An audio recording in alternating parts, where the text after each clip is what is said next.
Buen lunes, buena semana, ¿cómo andan? Reaparece en la pantalla de TV Ciudad la edición central de MBD Noticias. Tenemos una hora por delante con muchísima información. ¿Cómo te va, Natalia? Bien, ¿y tú, Martín? Todo bien. ¿Cómo estás? En una linda semana, ya casi ahí del fin de año, con muchísimas novedades que nos remiten al año próximo. Sí, además. claro, la palabrita transición que empieza a entregar designaciones.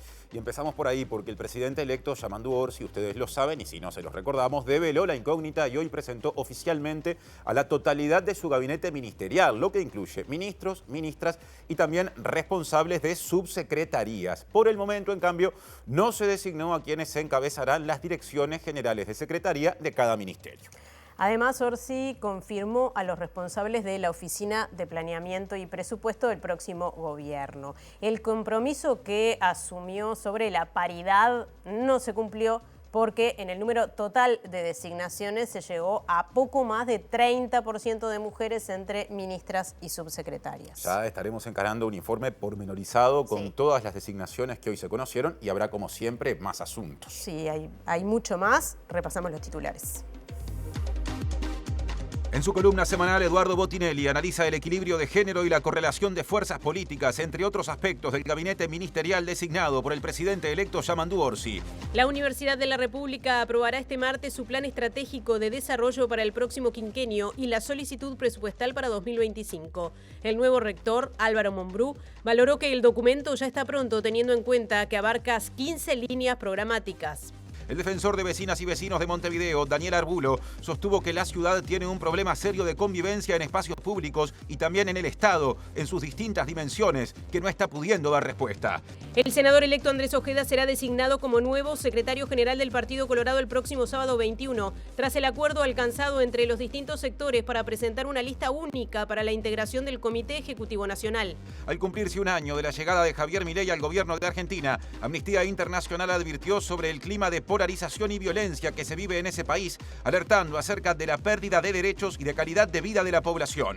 El canciller alemán Olaf Scholz perdió este lunes el voto de confianza en el Bundestag, la Cámara Baja del Parlamento, un resultado previsible tras la ruptura del gobierno, y encamina al país a elecciones legislativas anticipadas previstas para el próximo febrero.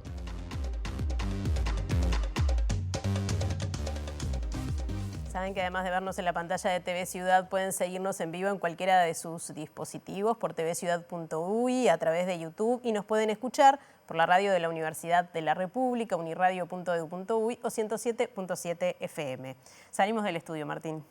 Claro, para tener adelantos desde los móviles. Hoy conocimos el futuro gabinete. ¿Qué dice la futura oposición, todavía oficialismo? Titula Diego Martini. ¿Cómo te va, Diego? Bienvenido.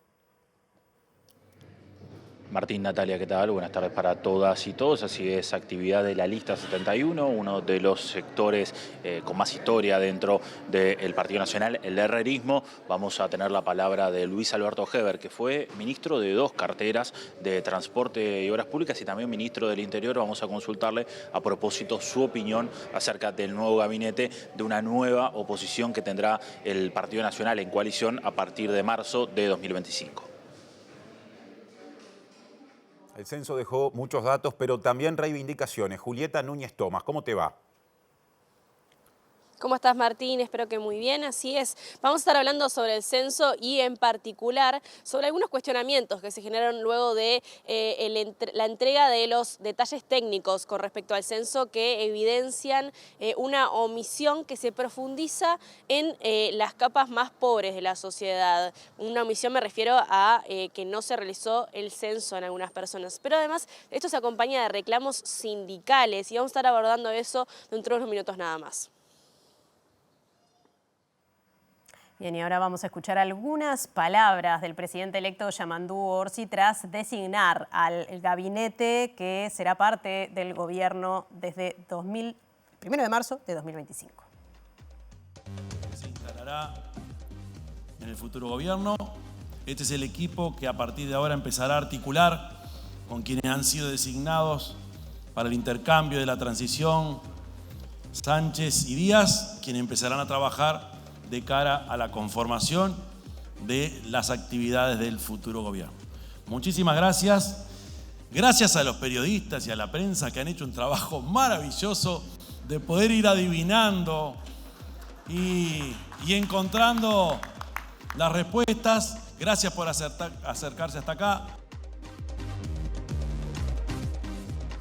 Con esas palabras, Orsi cerraba justamente una actividad que nos lleva ahora a pasar lista y recorrer al detalle todo lo que se anunció en materia de designaciones. Bien, vamos a repasar los nombres de todas esas personas que veíamos en esa llamada foto de familia, luego de designar a todo el gabinete. En principio, los nombres ya sabidos: el secretario de la Presidencia, Alejandro Sánchez, senador reelecto por el espacio 609, y el prosecretario de la Presidencia, Jorge Díaz, allí lo estamos viendo, es abogado, ex juez y ex fiscal de corte. Claro, y nos quedamos luego de esta primera placa en la Presidencia de la República, pero pasando a la segunda placa, Oficina de Planeamiento y Presupuesto. El director de la OPP será Rodrigo Arim, como ya se anunció justamente en los últimos días, economista, ex rector de la Universidad de la República, y el subdirector Jorge Polgar, integrante de Fuerza Renovadora, sector en un sentido más amplio llamado Sereñistas del Frente Amplio, economista, ex presidente del Banco República, del Banco Hipotecario y ex subsecretario de Economía y Finanzas. Esto fue en el gobierno de José Mujica. Bien, y vamos al Ministerio del Interior. Una de las sorpresas de esta jornada, porque fue designado Carlos Negro. Carlos Negro renunció hoy a la Fiscalía, era fiscal de homicidios hasta esta jornada, antes de flagrancia y de crimen organizado, y no está vinculado a ningún sector del Frente Amplio. Claro, y ahí tenemos a la subsecretaria, justamente, Gabriela Valverde también, ¿no?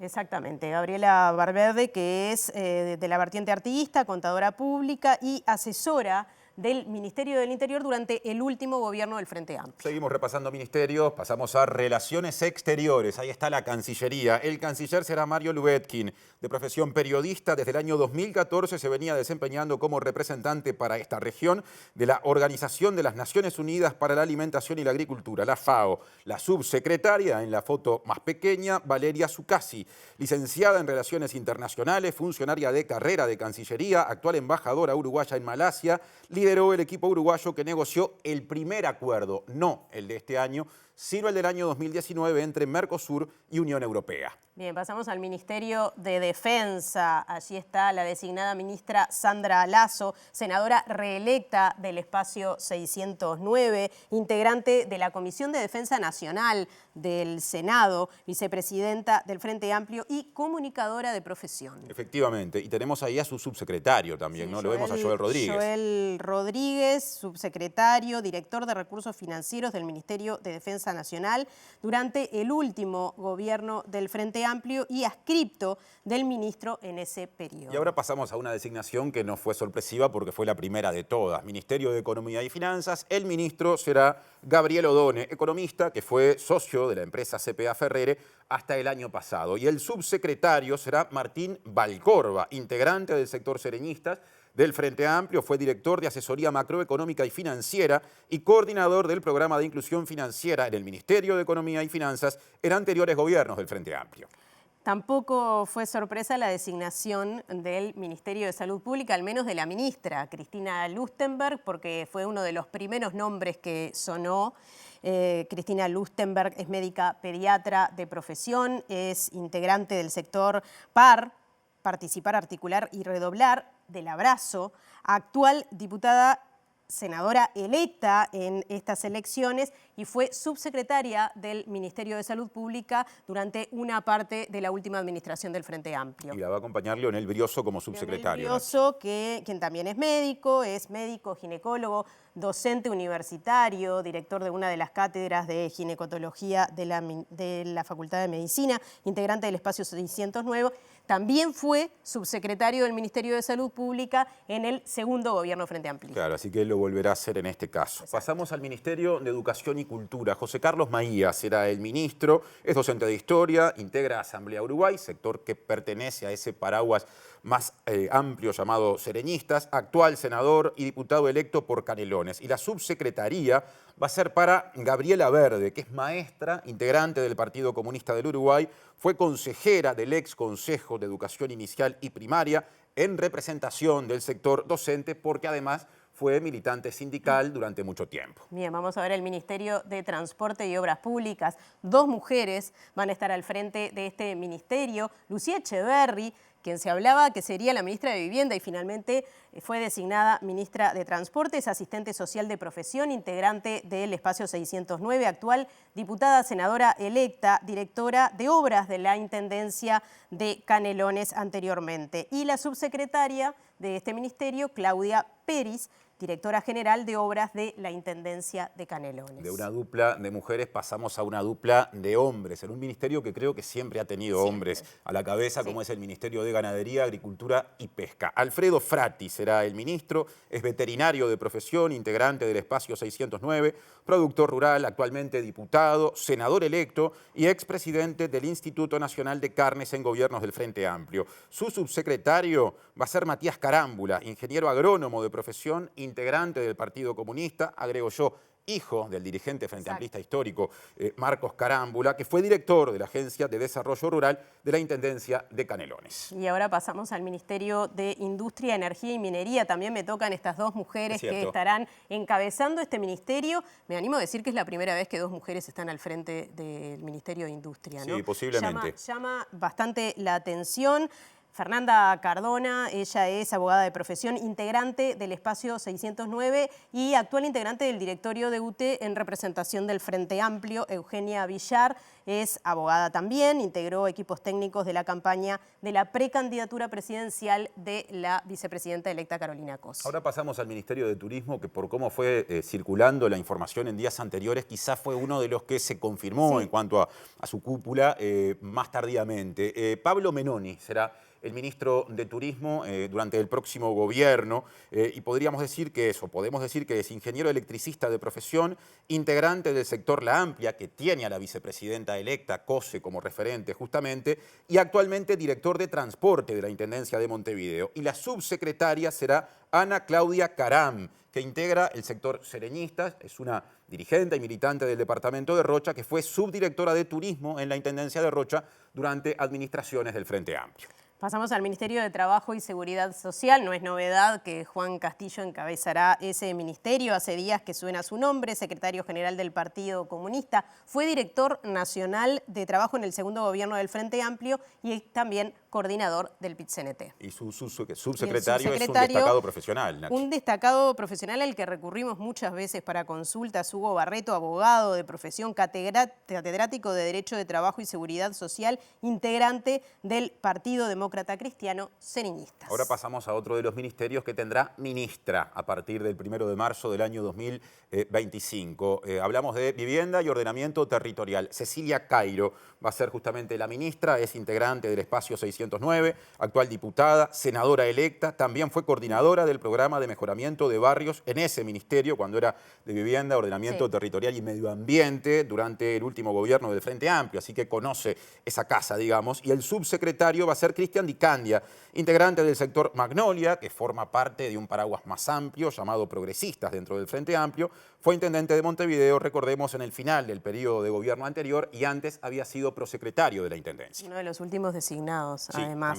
También de los últimos designados, los integrantes del Ministerio de Desarrollo Social. Allí vemos a quien será ministro, Gonzalo Sibila, docente de filosofía, secretario general del Partido Socialista, actual diputado y senador electo. Y también vemos como subsecretario de Desarrollo Social a Federico Graña, actual suplente del intendente de Montevideo y director de Desarrollo Municipal y Participación de la Intendencia, integrante del Partido Comunista. Fue director nacional de promoción sociocultural en el MIDES en el último gobierno del Frente Amplio. Y ahora pasamos a la titularidad del último ministerio que nos queda por repasar, que dicho sea de paso es el más reciente en la historia nacional, el Ministerio de Ambiente, ¿no? Exactamente, sí. Ahí lo tenemos al futuro ministro, Edgardo Ortuño, que es docente de Historia de profesión, integra el sector vertiente artiguista, actualmente es senador, antes fue diputado, fue director Frente Amplista de NOCE, en este periodo será por la oposición y subsecretario de Industria, Energía y Minería durante el gobierno de José Mujica. Su subsecretario será Leonardo Herú, integrante del Espacio 609, actual director general de Gestión Ambiental de la Intendencia de Canelones. Según el programa del Frente Amplio, en el futuro se agregaría a estos ministerios el Ministerio de Justicia y Derechos Humanos, pero de eso todavía, en términos de designaciones e incluso de creación, no hay mayores novedades. Mucho, incluso que se apruebe el presupuesto para que realmente se concrete ese ministerio, e incluso ya se hablaba de Jorge Díaz para encabezarlo, pero por ahora es el prosecretario. Exactamente. Será el prosecretario a partir del 1 de marzo. Y todas estas personas que fueron designadas hoy hablaron con la prensa, obviamente había mucha inquietud, muchas preguntas. Uno de ellos fue el ministro de Economía, también el subsecretario, estamos hablando de Gabriel Odone y Martín Valcorba, que iniciarán este martes la transición formal con las actuales autoridades del Ministerio de Economía. Claro, y justamente en la rueda de prensa que dio, luego de este acto de anuncio de las designaciones, Odone confirmó que el presidente del Banco Central va a ser el economista Guillermo Tolosa, mientras que también se supo que quienes presidirán el Banco República y el Banco Hipotecario y el resto del equipo económico se van a conocer esta semana, así que lo seguiremos con atención. Odone destacó que la situación económica no presenta holgura fiscal y si bien no es crítica y está ordenada, existe una imperiosa necesidad de mayor crecimiento. Confirmó que con apoyo del BID, el gobierno electo está estudiando la aplicación del IVA personalizado. Una situación de no holgura fiscal, digamos. Nuestra situación fiscal sigue siendo esencialmente la misma que había en 2019, que ya era una situación problemática, por lo tanto el espacio no es muy amplio, además tenemos un mayor nivel de endeudamiento y tenemos un gasto mayor que el que había en el 2019. Son cosas que habrá que cuidar para mantener los equilibrios macroeconómicos con una agenda y con un programa del Frente Amplio que tiene necesidades, porque el país las tiene, de atender y priorizar algunas áreas del gasto público muy relevantes. Las prioridades son las que ustedes conocen del programa, digamos. Nosotros tenemos una fuerte vocación por promover un mayor crecimiento de la economía, lo cual supone consolidar la estabilidad macro y a su vez atender a algunos aspectos que puedan mejorar la asignación de recursos de Uruguay, básicamente con políticas de inversión, con políticas de estímulo a la ciencia y la tecnología, con políticas de apoyo a algunos sectores de prioridad y por su otro lado fortalecer y modernizar el sistema de protección social, que tiene enormes oportunidades de ser mejorado, porque como ustedes saben tenemos una agenda prioritaria en niños y adolescentes como un tema crucial y por tanto eso va a suponer repensar herramientas, instrumentos para poder canalizar más eficazmente esos recursos. Hoy día se ha dado la discusión respecto al IVA personalizado. ¿Eso se va a poner en marcha? ¿En qué está pensando el futuro ministro? Es un tema que nosotros en campaña manejamos como una posibilidad. Queremos estudiarlo, queremos evaluarlo. De hecho, tenemos un programa del BID que nos está ayudando a evaluar esto y por lo tanto queremos evaluar si esta tiene, digamos, efectos positivos sobre el funcionamiento de la economía, especialmente para algunas zonas del país. Esas son cosas que tenemos que mirar. Más voces del futuro gabinete. Mario Lubetkin, el futuro canciller, apuesta por el desarrollo de una política de Estado en materia exterior a futuro. En la ceremonia de designación no estuvo presente la designada subsecretaria de esta cartera, Valeria Zuccasi, porque se encuentra fuera del país.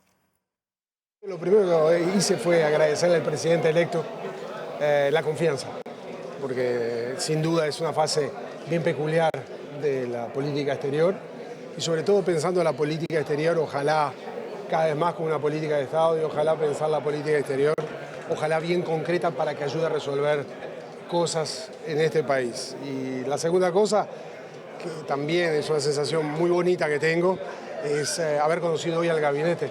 Me da la sensación que es un gabinete muy fuerte, muy serio, muy poderoso para poder llevar a la práctica los compromisos que la fuerza que triunfó en las elecciones, el Frente Amplio, pueda llevar. Y lo tercero, que va a tu pregunta, es esta es la hora de leer, de escuchar mucho, de saber cuál es la situación general, de escuchar, de mirar los dossiers, en fin, todo lo que el enlace del gobierno saliente y del gobierno entrante están trabajando.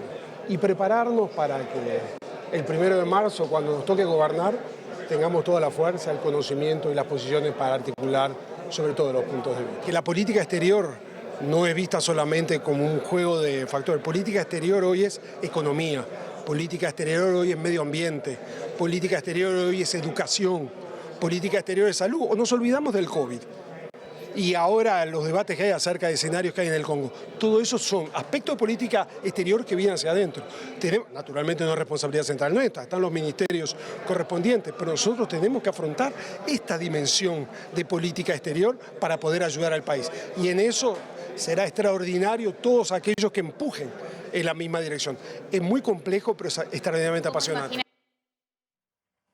Y el futuro ministro del Interior, Carlos Negro, dijo tener una buena relación con el actual ministro Nicolás Martinelli y también con la policía, porque durante 32 años se desempeñó en la Fiscalía. Y la subsecretaria designada, Gabriela Valverde, destacó que será la primera mujer en ocupar ese cargo en ese ministerio. Hubo una propuesta del presidente de la República y una aceptación. Fue todo muy rápido porque no hubo prácticamente duda en aceptar el honroso cargo que se pone a mi disposición. En 32 años de Fiscalía siempre respaldamos a la policía porque siempre fueron nuestros principales auxiliares. Por lo tanto, ahora ya en este nuevo cargo, ese respaldo va a permanecer incólume. Bueno, hay mucha expectativa de mi parte de volver a encontrarme con compañeras y compañeros que transitamos tantos proyectos juntos desde el 2009 al 2020. Lo que tiene que ver con el Ministerio del Interior y otros ministerios que fuimos conociendo, las designaciones en las últimas horas, encontramos equipos que combinan lo político, pero sobre todo lo técnico y también cuidando la paridad, que esto no es menor. De hecho, por lo que pude investigar hacia atrás, soy la primer viceministra en el Interior, cuestión que también es algo inédito. También habló Sandra Lasso, futura ministra de Defensa Nacional, que dijo que a partir del 1 de marzo va a desempeñar esa tarea con sobriedad, honestidad, también con transparencia y con vocación de diálogo. Además valoró la experiencia del designado subsecretario Joel Rodríguez. El respeto a lo que es la cadena, digamos, de la profesión militar, la necesidad de continuar estableciendo diferentes parámetros para fortalecer la institucionalidad. Nosotros creemos profundamente en la sobriedad que requiere el manejo de un ministerio como el Ministerio de Defensa, que tiene a cargo nada más y nada menos que la salvaguarda de la soberanía nacional. Así que esos van a ser los ejes de trabajo, no diferentes a lo que plantea el gobierno electo en un eje de transversalización, de honestidad, de transparencia y de respeto, sobre todo, al diálogo. Y eso aprovecho de preguntarle porque generó sorpresa. ¿Cómo surgió el nombre de su acompañante, de su secretario? Bueno, no es para quienes hemos trabajado durante tantos años el tema defensa. Recuerda que nosotros venimos no solamente del trabajo en gobiernos del Frente Amplio, sino que hay grupos de trabajo efectivamente sobre la temática. Además, Rodríguez estuvo a cargo del área financiera, digamos, del Ministerio de Defensa, por lo tanto conoce el tema, es alguien de absoluta confianza desde el punto de vista político. Nosotros una de las cosas que tenemos clara es la necesidad de establecer equipos civiles que integren este equipo y que tengan y mantengan un diálogo permanente con los diferentes componentes del Ministerio. Y la ministra de Transporte y Obras Públicas designada, Lucía Echeverri, aseguró que intentará que ese ministerio tenga una visión integral del país. Y también recordó que ya tiene experiencia de trabajo político con el presidente electo. De alegría, de enorme responsabilidad y además de, bueno, por supuesto, la confianza que ha depositado el presidente electo Yamandu Benhorzi para que pueda liderar un poco una cartera que es tan importante, ¿no? Y que entendemos tiene que tener una visión integral y estratégica para que esté al servicio del desarrollo del país. Usted, Echeverri, se desempeñó en obras en Canelones, con Yamandu Benhorzi mismo también. Es verdad, tuvimos la oportunidad ahí de compartir muchos años de trabajo en un momento que fue muy especial para Canelones, ¿verdad? De crecimiento a partir de haber logrado equilibrar sus cuentas en términos de infraestructura, muchísimo crecimiento, pero además con una mirada también de desarrollo estratégico del departamento, y yo creo que un poco es eso lo que tengo a partir de la confianza del presidente Orsi de poner a nivel nacional, ¿no? Esa mirada de desarrollo estratégico que necesita el país. Seguimos repasando ministerios o futuras integraciones de ministerios, porque Federico Graña, que a partir del 1 de marzo será subsecretario de Desarrollo Social, destacó el rol que tendrán las políticas sociales en el próximo gobierno. Y anunció que en el MIDE se apuntará a trabajar en equipo. Acá no importan tanto las peripecias personales, en realidad lo que hay es un compromiso de una fuerza política que vuelve a ganar el gobierno, que tiene unas bases programáticas muy claras y que le pone énfasis a muchos temas que están vinculados a ese ministerio y que bueno, que ahora vamos a empezar a ver esas bases programáticas y a esperar los procesos de transición que corresponden. Y en ese sentido, usted lo decía, varios temas que tocan el ministerio son prioridades para el futuro gobierno del Frente Amplio. Sí, igual como muy bien nos decía el presidente electo recién, en realidad los temas, los problemas de las personas son de todos los ministerios. O sea, no es un tema de una cartera. Acá hubo ya unas primeras charlas de lo importante que va a ser como característica central, el trabajo en equipo. Bien, y el futuro ministro de Ganadería, Agricultura y Pesca, Alfredo Frati, confió en que habrá una buena transición porque tiene un buen vínculo con el actual ministro. Sí, y se mostró emocionado luego de que se desarrolló este acto en el que se anunciaron las designaciones. Lo que pretendo es que en este periodo de gobierno se le dé la importancia que tiene que tener a la agropecuaria nacional. Me tocó a mí estar, pero estoy con un muy buen compañero en la subsecretaría, así que esperamos poder mover la estantería. En la realidad, en todos los lugares que estuve, nunca fui un palo vestido y pienso no serlo ahora en el ministerio. ¿Cómo se lleva con Veremos el tiempo que me banque. ¿Cómo se lleva con las agremiaciones, con la ARU, con la Federación Rural? Muy bien, estos días hay algunas cosas que no tienen que ver con la política ni con el nombramiento, que son una caricia al alma. Que esta cantidad de gente de gremiales agropecuarias que conocen mi defecto, que me han llamado para felicitarme y que además no me votan ni me van a votar. Y eso es más importante que tus compañeros que obviamente te feliciten. ¿El expresidente José Mujica fue uno de los que impulsó su nombre? ¿Le dio algún consejo? Que no cambie la forma de ser. Pero sí. Claramente, hoy me preguntaba un colega de ustedes si yo era el ministro Mujica. No, yo soy el ministro de Orsi, pero sí me considero un hombre de Mujica. Y la futura ministra de Vivienda y Ordenamiento Territorial, Cecilia Cairo, dijo que durante su gestión se va a priorizar la atención de las necesidades habitacionales de la primera infancia en situación de vulnerabilidad. Aseguró que se van a rediscutir algunos aspectos de la ley de vivienda promovida y defendió las propuestas programáticas del Frente Amplio vinculadas a estos temas. La primera infancia, las situaciones de precariedad, eso va a ser prioridad en esta cartera. Y los jóvenes que están buscando un acceso a la vivienda, eso creo que son las cosas que es algo que siempre está en el tapete, la idea es apoyar, analizarlo. La vivienda promovida va a seguir funcionando porque son viviendas que hacen los privados, así que los privados van a seguir invirtiendo como corresponde. Habrá que discutir algunas de las medidas que tiene y normas que tiene esta ley, pero tiempo al tiempo. Nosotros todavía no entramos el 1 de marzo, allí pondremos todas las pilas en el trabajo y vuelvo a repetir, hay que esperar esta transición y hacerlo con responsabilidad. ¿Acompaña a Cristian Di Candia? ¿Qué espera de ese equipo de trabajo? A Cristian lo conozco bien, era funcionario además de la Junta Departamental cuando fui primera vez edil, así que nos encontramos en otra etapa y vamos a trabajar juntos como corresponde porque lo importante es la gente. Así que nosotros nos vamos a dedicar a responder o tratar de responder tantas esperanzas que hoy tiene la población. El ministro de Ambiente designado, Edgardo Ortuño, sostuvo que el gobierno electo espera la definición del actual Poder Ejecutivo sobre el proyecto Neptuno. Y justamente también dijo que las actuales autoridades tienen la responsabilidad de recibir y considerar los planteos, ¿no?, con reparos o protestas ante el proyecto Neptuno que desde distintos ámbitos se vienen realizando. El exdirector de OCE por la oposición, Edgardo Ortuño, reiteró el compromiso de su fuerza política con la construcción de la represa Casupá.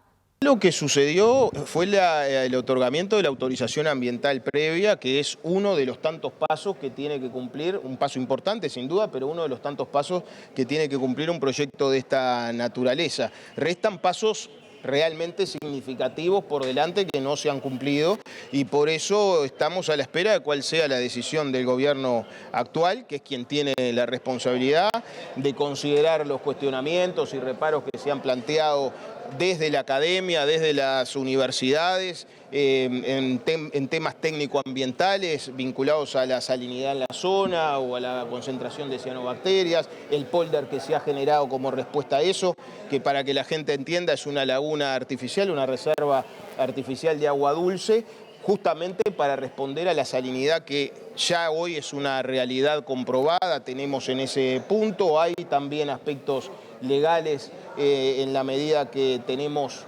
una constitución con un artículo 47 que es muy claro y que además es producto de una aprobación plebiscitaria de la ciudadanía y hay que tener en cuenta.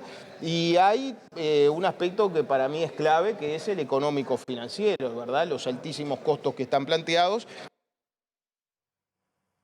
Otras voces. Les contamos que la futura ministra de Salud Pública, Cristina Lustenberg, dijo que en este contexto de transición se vienen realizando de forma periódica reuniones vinculadas a la situación de Casmu. Sostuvo que desde el 1 de marzo de 2025 se buscará equilibrar y fortalecer el Sistema Nacional Integrado de Salud y que la prioridad será mejorar la accesibilidad a los medicamentos. Y muchas cosas vamos a tener que trabajar también entre todos, ¿no? Continuar cosas que se han venido haciendo bien y otras cosas que hemos tenido un franco retroceso y algunas cosas que vienen desde el inicio de diseño de la reforma, porque no nos olvidemos que nuestro país invierte el 9,3% del PBI en el Sistema Nacional Integrado de Salud. Entonces hoy de verdad tenemos mucho para hacer porque hay muchas cosas de injusticia o no accesibilidad que habrá que rever con mucha sensatez y mucha responsabilidad en estos 5 años por delante. Y hay un tema de coyuntura que preocupa a miles de uruguayos, que es la situación de Casmu, una de las principales mutualistas del país. ¿Cómo está viendo ese tema? ¿Considera que puede haber una solución previa a que ustedes asuman o que será un tema que también esté en la agenda del futuro gobierno? Están sucediendo reuniones en el marco de la transición. Nosotros lo que sí estamos preocupados por la estabilidad de la institución, que como usted dice es la tercera institución más grande del país, tiene cerca de 180.000 usuarios, 7.000 trabajadores y velando por la calidad de los indicadores asistenciales, así que estamos siguiendo muy de cerca la situación, trabajando hoy una reunión con el gobierno actual y dándole seguimiento a decisiones que hoy están siendo en una situación que hay que seguirla muy de cerca por el impacto que tiene.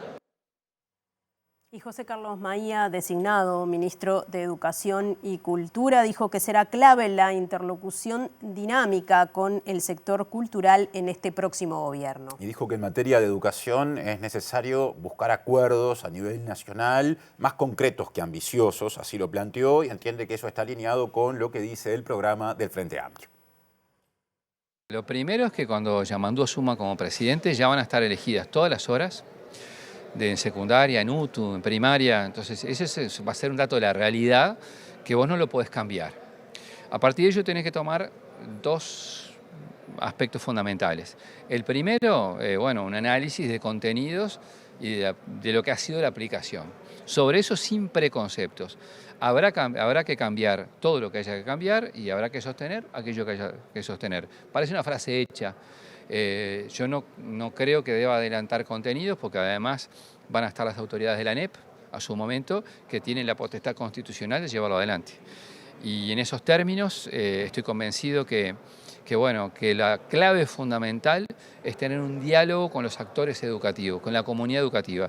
Y cuando digo comunidad educativa hablo, por supuesto, en primer lugar de los docentes, que son los que llevan en las aulas los cambios. En segundo aspecto, por supuesto, los estudiantes, que son el sujeto fundamental de la educación, y las familias. Las familias tienen que ser escuchadas, hay instrumentos legales para que esto sea así, y creo que el involucramiento en la comunidad educativa como tal es muy importante. Esto no es burocratismo, es que aquellos cambios que vos proyectás en los papeles se puedan llevar adelante en la práctica. Y esta mañana, antes de la ceremonia que hemos venido compartiendo, el director designado de la Oficina de Planeamiento y Presupuesto, Rodrigo Arim, renunció al cargo de rector de la Universidad de la República ante el Consejo Directivo Central de la UDELAR, que sesionó de forma extraordinaria. Arim se despidió visiblemente emocionado y manifestó entusiasmo por su futura función. Siento entusiasmo por tener la oportunidad de involucrarme en otros procesos de política pública y agradecimiento por la oportunidad que, en este sentido, me brinda el presidente electo. Eso no quita lo más básico y visceral. Esta fue, es y será mi casa. Siempre viví como un enorme honor ser rector de la Universidad de la República y no hubo ningún espacio laboral donde me sentí más cómodo y realizado. Renuncio a la función, no a ese sentimiento inquebrantable de pertenencia. Las personas importamos, pero no somos imprescindibles. Sí creo fervientemente en los colectivos y en las comunidades. Como una amiga y colega expresó en un mensaje que me enviara, es cierto que la universidad atravesará cierto vértigo, pero también que se acomodará.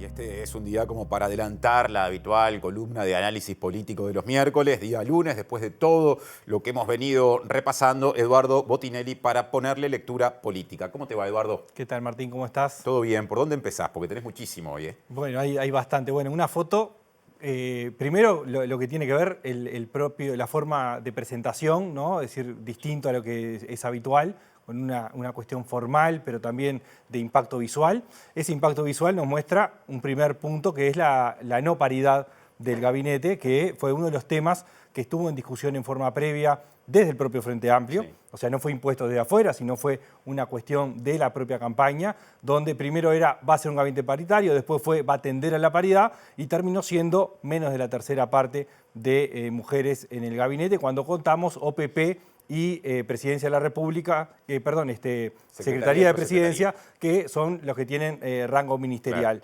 Claro. Claramente hay una mejora en la representación de mujeres cuando comparamos con el gabinete actual, 2,5 veces más, pero no alcanza el nivel que tuvo el último gobierno de Vázquez. Igual está por encima de los gobiernos anteriores. Pero ese es un primer punto que tiene que ver un poco con cuál es el rango de relevancia que se pone al momento de la negociación. Y el primer punto que se pone arriba de la negociación no es la distribución en términos de equidad de género, sino en términos políticos y de distribución de poder, como ha sucedido habitualmente y que termina reflejándose en esta distribución. Claramente hay perfiles distintos arriba de la mesa, diría con pocas sorpresas, pero en ese perfil hay muchas caras repetidas, no en los cargos que están, sino en que han tenido algún tipo de vinculación, en la mayoría de los casos, con los lugares que ocupan. Sí, claro, hicimos un repaso hace un ratito con Natalia y eso en varios de los nombres que hoy se presentaron queda claramente establecido, no salta a la vista. Claro, pues para no olvidarme de ninguno, digamos, no lo voy a nombrar, claro, porque después empieza de quién se nombró y quién no, pero sí es claro que hay gente que ha actuado desde el Ejecutivo en este gobierno, sí, que ha actuado en el Parlamento, en comisiones específicas, o en el Ejecutivo o en gobiernos departamentales, en áreas donde ahora empieza con una función de responsabilidad ministerial, tanto en el primer lugar como en el segundo. Eso aparece bastante claro en la mayoría de los casos. Hay algunos que es un poco más sorprendente el lugar que ocupan, pero en términos generales aparece por ese lado. Hay un claro componente político de la distribución que hablábamos recién. ¿Lo sectorial querés decir ahí? De lo sectorial y de lo político partidario. Ajá. Es decir, las dos cosas, porque por un lado hay 4 actores que podemos llamar independientes, algunos ya dentro del frente, pero que no sectorizados si se quiere. Hay 4 que podemos combinar entre lo político y lo técnico, y hay 6 que son directamente político-partidarios y que responden a la distribución de poder de los distintos sectores. Lo que aparece la mayoría son del Frente Amplio, son orgánicos y son de algún sector que distribuye, claro, el poder, y que de hecho han sido algunas de las declaraciones que se han visto en forma posterior, tanto de Orsi como del Pacha Sánchez, en función de, bueno, cuáles son los criterios que se utilizaron. Y hay otro punto que llama un poco la atención, que le da una impronta distinta a este gabinete con respecto a otros, y es la presencia de Canelones en el gabinete, ¿no? Porque si miramos, Maía viene de Canelones, Herú en ambientes de Canelones, Lucía Echeverri también estuvo en la Intendencia de Canelones, después en el Ministerio, Claudia Peris también, y Matías Carámbula también viene de Canelones. Es decir, hay como un perfil, una impronta del origen del presidente que se ve reflejada en la cantidad de cargos que termina teniendo de origen Canelones. Habló mucho de Canelones, me acuerdo, y de su experiencia de gestión en el debate presidencial. Orsi, de hecho, desde el actual oficialismo, futura oposición, se lo cuestionó por eso, y hay mucha gente, como decías, de Canelones en el gabinete designado. Antes de seguir con los puntos que tenés pensado abordar, un comentario. Se dice habitualmente que hay 4 secretarías de Estado o ministerios que son fundamentales, que son las columnas sobre las que se basa un gobierno y, por ende, en términos institucionales, en buena medida, en su capacidad ejecutiva un Estado, ¿no? Economía y finanzas, interior, defensa nacional y relaciones exteriores. En 3 de esos 4 ministerios hay ministros técnicos, ¿no? Que en todo caso, bueno, habrán votado al Frente Amplio, pero no tienen una historia política fuerte. Lubetkin en Cancillería, Odone en Economía y Finanzas y Negro, hasta hoy fiscal o hasta las últimas horas fiscal, en Interior. El único ministro claramente político, digamos, de esos 4 es uno de los no mencionados, pero son simplemente... Sandra Lazo, en defensa del MPP. ¿Qué comentario tenés para hacer de eso? Ahí es interesante porque efectivamente son 3 carteras centrales, pero que aparentemente viene un diseño que son líneas que parten de Presidencia de la República, ¿no? Es decir, no necesariamente en una dirección desde Presidencia de la República solamente, sino bidireccionales, es decir, de Presidencia hacia el cargo y viceversa, con algún rol específico de algunos actores clave.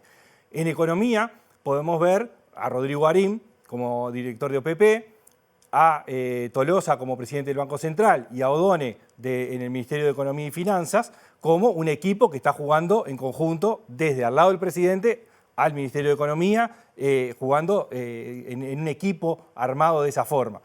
En el caso del Interior aparece la figura de Jorge Díaz, es decir, como prosecretario de Presidencia con Carlos Negro como ministro del Interior. Y en Cancillería está el rol que podría llegar a ocupar Álvaro Padrón, que se ha visto, por lo menos en forma previa, en términos de cuál es el rol desde Presidencia de la República en temas de política exterior, de coordinación con todos los gabinetes, pero también con Cancillería. Entonces, esos que son clave y que aparecen como designaciones de roles independientes, tienen una conexión con la Presidencia de la República directa, digamos, ¿no?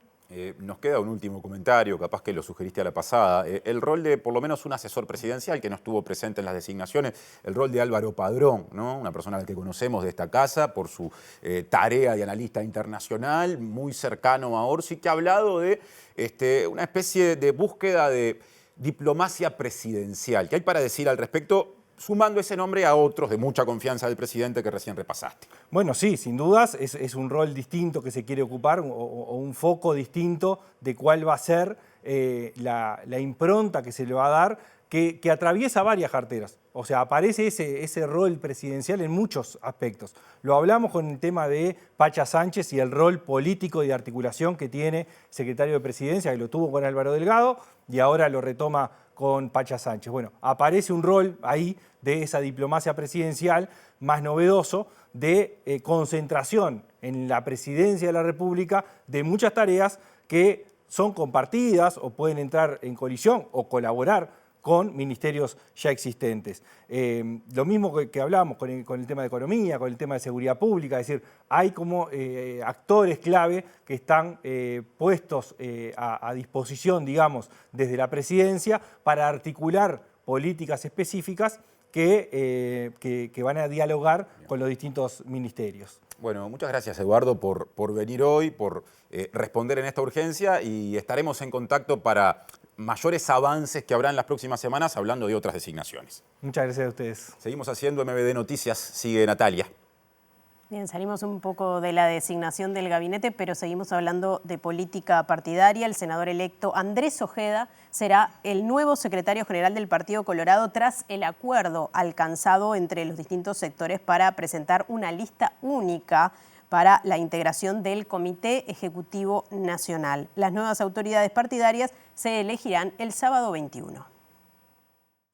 El acuerdo entre los sectores Unir para Crecer del ex candidato presidencial y senador electo Andrés Ojeda y Vamos Uruguay del senador electo Pedro Bordaberry se alcanzó este domingo de noche al filo del plazo legal para la presentación de listas ante la Corte Electoral que se vence el lunes a las 19 horas. El también senador electo Robert Silva, ex compañero de fórmula de Ojeda, confirmó a MBD Noticias que el sábado 21 la lista para conducir e integrar el Comité Ejecutivo Nacional tendrá 9 referentes de Unir para Crecer y 6 de Vamos Uruguay, con Ojeda a la cabeza para conducir al partido. Con este pacto quedan atrás semanas de tensiones surgidas del resultado electoral y que tuvo un primer enfrentamiento en las impugnaciones que ambos sectores hicieron en la Corte Electoral sobre votos obtenidos por el otro el 27 de octubre, de manera de inclinar la balanza para definir a quién correspondía una de las 17 bancas obtenidas en diputados. Las elecciones coloradas se realizarán el sábado 21 desde las 10 de la mañana y hasta las 19 horas y está previsto que el lunes 23 el ex candidato a la presidencia sea proclamado como nuevo secretario general, mientras que la prosecretaría le corresponderá a Vamos Uruguay.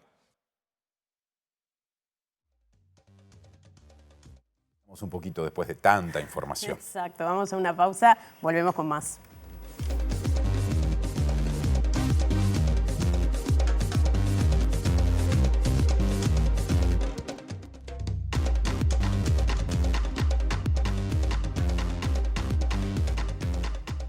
Presenta Antel. Renová tu plan de fibra con un 50% de descuento por 3 meses y muchos más beneficios. Bien, vamos ya mismo al contacto con Martín Duarte, que nos va a hablar de un acuerdo para potenciar la producción audiovisual uruguaya que tiene que ver con nuestra casa, con TV Ciudad Adelante. Martín. Se está cerrando este convenio marco de colaboración entre TV Ciudad, Torneos de Argentina y DirecTV de Uruguay, que entre algunos otros aspectos van a permitir que en la pantalla de TV Ciudad se estén viendo algunos documentales producidos por la empresa Torneos de Argentina, el caso de la película Cierren los ojos, La final eterna, este documental sobre el triunfo de River ante Boca en la final de la Copa Libertadores del año 2018, pero además a partir de hoy, a partir de las 22 horas, se estará viendo De Fútbol se habla así, este programa de debate centrado justamente en el intercambio, conducido por Rodrigo Romano y Federico Huizán, que a partir de las 22 horas se va a poder ver en vivo a través de la pantalla de TV Ciudad. Lo dejamos con la palabra de la directora Alejandra Casablanca. Información y debate sobre todas las novedades del fútbol uruguayo y mundial, los torneos, las notas y mucho más. Presentó Antel. Renová tu plan de fibra con un 50% de descuento por 3 meses y muchos más beneficios. Y ahora nos vamos a la Ciudad Vieja con Diego Martini, última asamblea del año de la lista 71 del Partido Nacional. Está por allí Diego con el senador electo Luis Alberto Heber, ¿es así?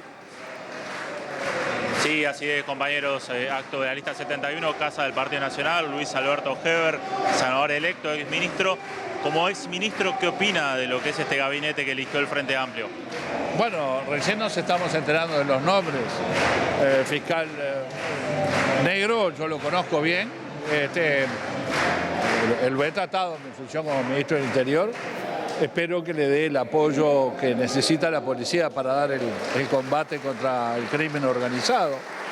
Pero nadie puede decir nada a priori, ¿no? Esperemos que empiecen en su cartera y a tomar las primeras medidas de gobierno como para que esto sepamos qué rumbo van a tomar cada una de las carteras y las secretarías de Estado. A priori no estamos ni en contra ni a favor, me parece que es una elección. Vamos a ver los nombres, algunos los conocemos, algunos no los conocemos y esperemos tener la oportunidad de charlar en el Senado de la República para saber cuáles son las directivas, los planes a corto, a mediano y a largo plazo que presentan. ¿Cómo va a ser el tipo de oposición que planteará el Partido Nacional y usted como legislador? Nosotros somos una fuerza positiva. no somos una fuerza negativa. O sea, si alguien cree que nosotros nos vamos a oponer a todo por lo que presente, porque quien lo presenta es el Frente Amplio, está equivocado. Nosotros no somos así. Sigo con el eslogan por la positiva, que fue la primera eslogan de Luis Lacalle Pou, que me encantó y lo sigo tomando como una línea de trabajo. Me parece que eso nos define como partido. Ahora, en la positiva, cuando vemos que algo es negativo para la población, nos vamos a oponer, porque vamos a dar argumentos que demuestran que eso es malo, que ese rumbo, esa decisión, ese proyecto o lo que fuere no es conveniente. Pero siempre por la positiva, nunca por la negativa. No vamos a hacer lo mismo que nos hicieron nosotros, que todo lo que hagamos estaba mal. No, no es así. Me parece que el mensaje es tratar de ponerse de acuerdo y seguimos haciendo y diciendo lo mismo. Ahora, más allá del gabinete, hay una medida que ya empieza a tomar fuerza, que es la del IVA personalizado. ¿Cómo lo están viendo eso? Bueno, nosotros tenemos que analizar esa idea, cómo va a ser, cómo se va a instrumentar. Se habla de tecnología, las tecnologías generan justicia, sobre todo en las familias que de alguna manera no tienen posibilidad de pagar y pueden ser atendidas. Bueno, nosotros estamos para ayudar por la positiva. ¿Esto va a recargar a otras familias? ¿Cuánto va a recargar? ¿Cómo va a ser? No sé, hay muchas interrogantes como para decir estoy a favor o estoy en contra. ¿Puede generar disrupción en el sistema tributario? ¿Puede generar una disrupción en el sistema tributario esto? Bueno, puede generar problemas, pero vamos a estudiarlo con los técnicos. Eso no es un tema político. Bien, escuchábamos entonces al senador electo Luis Alberto Heber en este acto de la lista 71, refiriéndose al gabinete designado del gobierno que estará a partir del 1 de marzo en funciones. Nos vamos ahora al contacto con Julieta Núñez Tomás. Hoy, Julieta, nos hablabas de algunas críticas por parte del sindicato del Instituto Nacional de Estadística a este censo 2023. Contanos.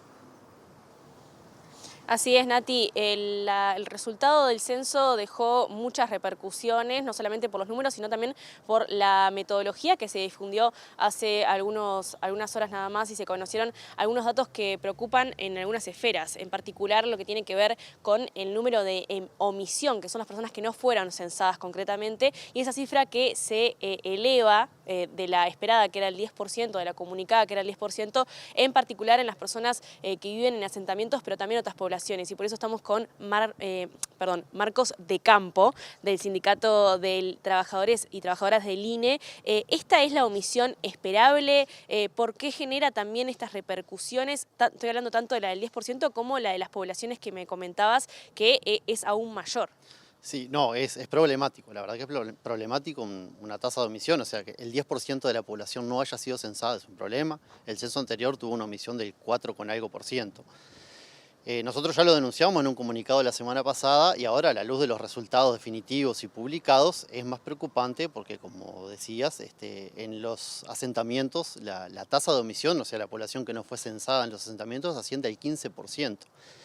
En los niños y adolescentes la tasa anda cercana entre el 12 y 13%. También es problemático cuando estamos discutiendo y asumiendo como sociedad y el sistema político que la pobreza infantil es un problema y es un desafío encarar para el nuevo gobierno. La novedad de este censo es que tenemos problemas para medir eso y si no lo podemos medir, no podemos encontrar a esa población, es difícil generar políticas públicas eficaces. Entonces, este es un censo en definitiva que tuvo muchísimos problemas y me parece que no hay éxito ninguno para festejar y además se están implementando cambios en la encuesta continua de hogares que se basan en el censo, cómo hacer una encuesta continua de hogares vía web autoadministrada como el censo. Apoyado el director en el supuesto éxito de este censo, que no es tal, es preocupante el dato que tenemos y se sigue adelante. Esperamos que se revea esta situación y que el gobierno que entra lo vea y que el presidente actual asuma el compromiso de no avanzar en cosas que dejen un compromiso a futuro, que en este caso es problemático. Habían hablado de que algunos casos, como por ejemplo el de personas que viven en asentamientos, esa información se cubre con registros administrativos. ¿Es lo mismo? ¿Genera la misma calidad informativa? Bueno, no es lo mismo. El censo, tal cual se implementó, supone que vamos a obtener información primaria directamente de la población de interés.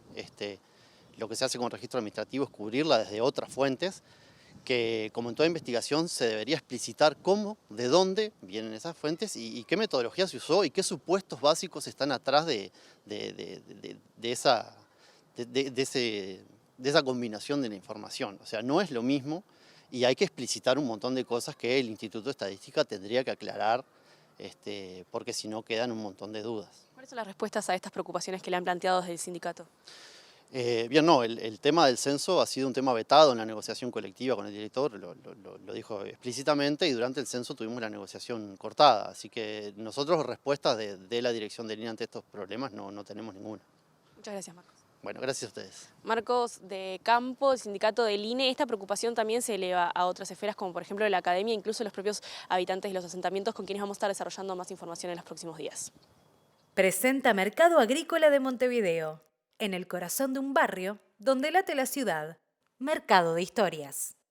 Mercado de Historia.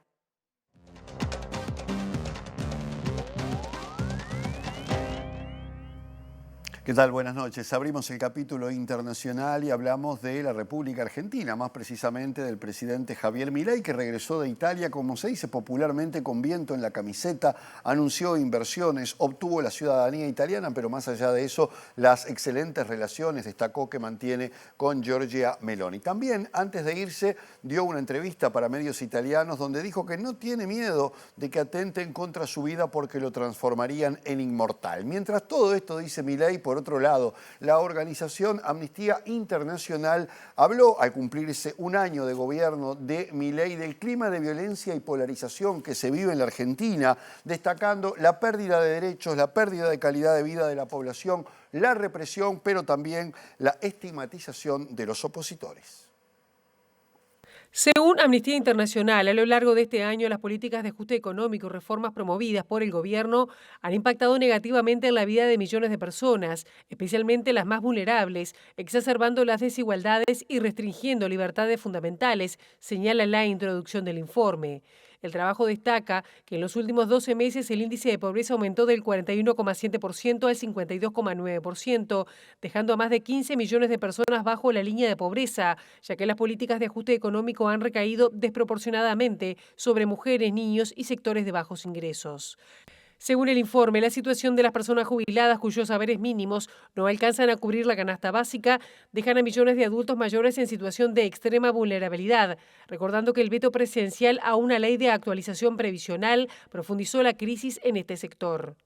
El documento también señala la situación de la libertad de prensa y expresión, donde la hostilidad hacia periodistas, el uso de discursos confrontativos y la desinformación han generado un clima de intimidación y censura, así como la lucha contra derechos adquiridos de mujeres, diversidades o pueblos originarios. Mariela Belsky, directora ejecutiva de la ONG en Argentina, dijo que los datos son contundentes y revelan un deterioro alarmante de los derechos humanos en el país durante el último año, con políticas que profundizan desigualdades estructurales, limitan derechos fundamentales y erosionan el espacio democrático, según afirmó. Presentó Mercado Agrícola de Montevideo, en el corazón de un barrio donde late la ciudad. Mercado de Historias. Mercado de Historia.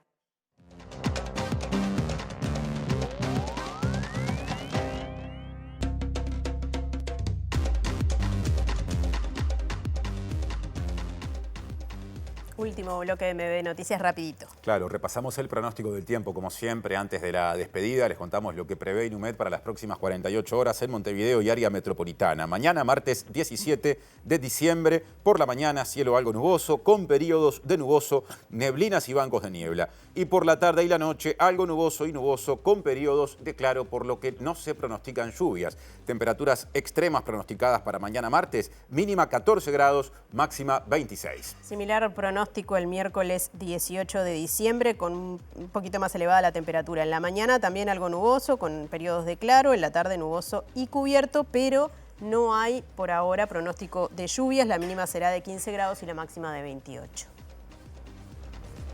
En instantes comenzará Lado B aquí en la pantalla de TV Ciudad. Bueno, los invitamos a quedarse y también mañana porque estaremos reencontrándonos con las noticias a las 8, a las 13 y a las 18:55. Gracias por estar, que pasen lindo. Que pasen bien.